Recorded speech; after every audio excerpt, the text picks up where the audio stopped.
ರಾಯರು ಕೊಟ್ಟ ಈ ಭಿಕ್ಷೆ. ನಾವು ಬೆಳಿಬಾರ್ದು ಅಂತ ನಮ್ಮ ಕಾಲು ಎಳೆಯೋಕ್ಕೆ ತುಂಬ ಜನ ತುಂಬ ಟ್ರೈ ಮಾಡಿದ್ರು. ಆದರೆ ನಾವು ತಲೆ ಎತ್ತಿ ಬಾಳಬೇಕು ಅಂತ ರಾಯರು ನಮ್ಮ ಜೊತೆ ನಿಂತರು. ನಮ್ಮ ಸೋಲ್ಗೋಸ್ಕರ ಕಾಯ್ತಾ ಕೂತಿದ್ದವ್ರಿಗೆ ರಾಯರು ನಾವೇನು ಅಂತ ಅವರಿಗೆ ತೋರಿಸ್ಕೊಟ್ರು. ಇನ್ಮೇಲಾದರೂ ನೋಡಿ ಹೊಟ್ಟೆ ಉರಿ ಪಡ್ಕೋಬೇಡಿ, ಯಾಕಂದರೆ ನಮ್ಮ ಹಿಂದೆ ನಮ್ಮ ಜೊತೆ ರಾಯರಿದ್ದಾರೆ.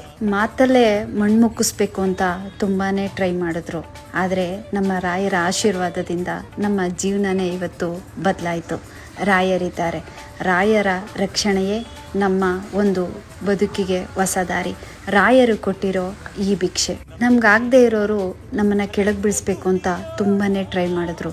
ಆದರೆ ನಮ್ಮ ರಾಯರು ನಮಗೆ ಒಂದು ಹೊಸ ದಾರಿ ಕೊಟ್ಟು ರಾಯರ ಕೃಪೆಯಿಂದ ನಮ್ಮ ಹೊಸ ಜೀವನ ಬದಲಾಯಿತು. ನಮ್ಮ ಮನೆ, ನಮ್ಮ ಕಷ್ಟ, ನಮ್ಮ ಪರಿಶ್ರಮ ಎಲ್ಲದಕ್ಕೂ ಮಿಗಿಲಾಗಿ ನಮ್ಮ ರಾಯರ ಆಶೀರ್ವಾದ, ರಾಯರ ಕೊಟ್ಟ ಈ ಭಿಕ್ಷೆ, ನನ್ನ ತಾಯಿಯ ಆಶೀರ್ವಾದ. ನ್ಯಾಯ, ನೀತಿ, ಧರ್ಮ ಅನ್ನೋದು